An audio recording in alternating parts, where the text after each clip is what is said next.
The aircraft has carried over 250,000 passengers across Indonesia, Laos and Vietnam.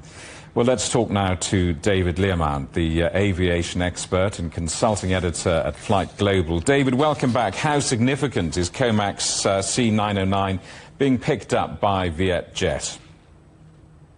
Well, let's say it's the beginning of a story which could go a long way.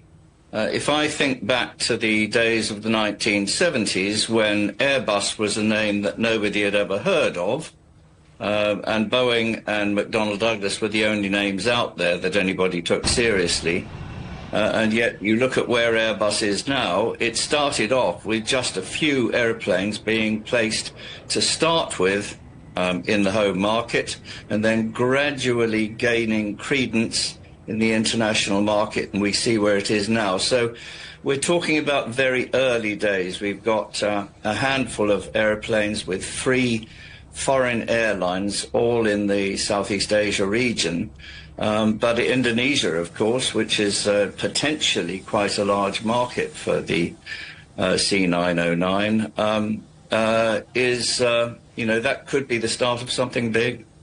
So what potential does this Southeast Asia market offer?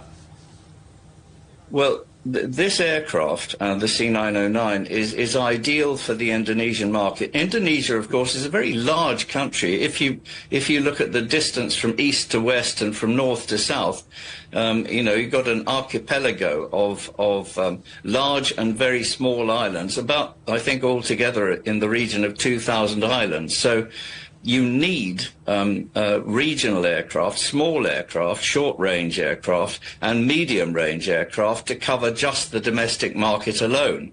So that's an absolutely perfect market for the C909, which is very good at flying. It's a jet aircraft as opposed to a turboprop, or as opposed to a propeller-driven airplane, which is often used for short takeoff and landing. But here we have an aircraft that can cope with conditions at major airports, and it can also fly to small airports and small runways on islands. And so it's absolutely perfect for Indonesia.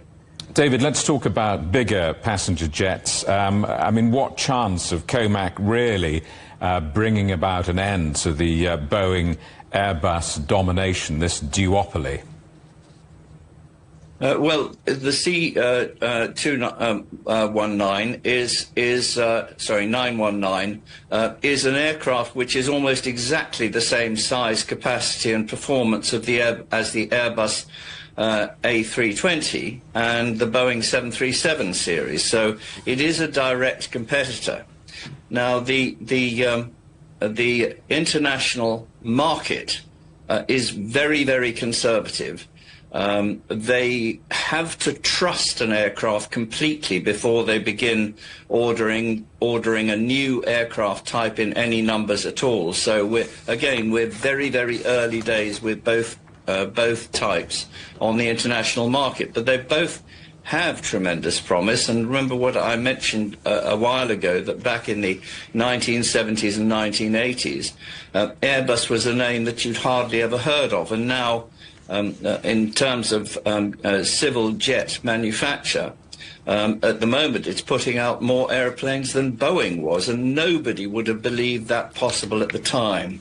The most important factor for the market in credibility is reliability and low cost of service. That means low cost in usage of fuel and low cost in maintenance, which is where the reliability comes in.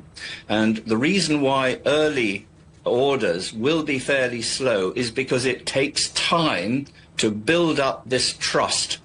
People observe others, and the world is watching China operating these airplanes, Southeast Asia beginning to operate them, and they will gain trust as time goes by. And there it is about time that a major competitor for Boeing and Airbus came into the market, because the market is much bigger now than it used to be, and there is room for more than 2 big operators. David, good to see you. Thanks for that. David Learmount, the consulting editor at Flightglobal and the international aviation expert.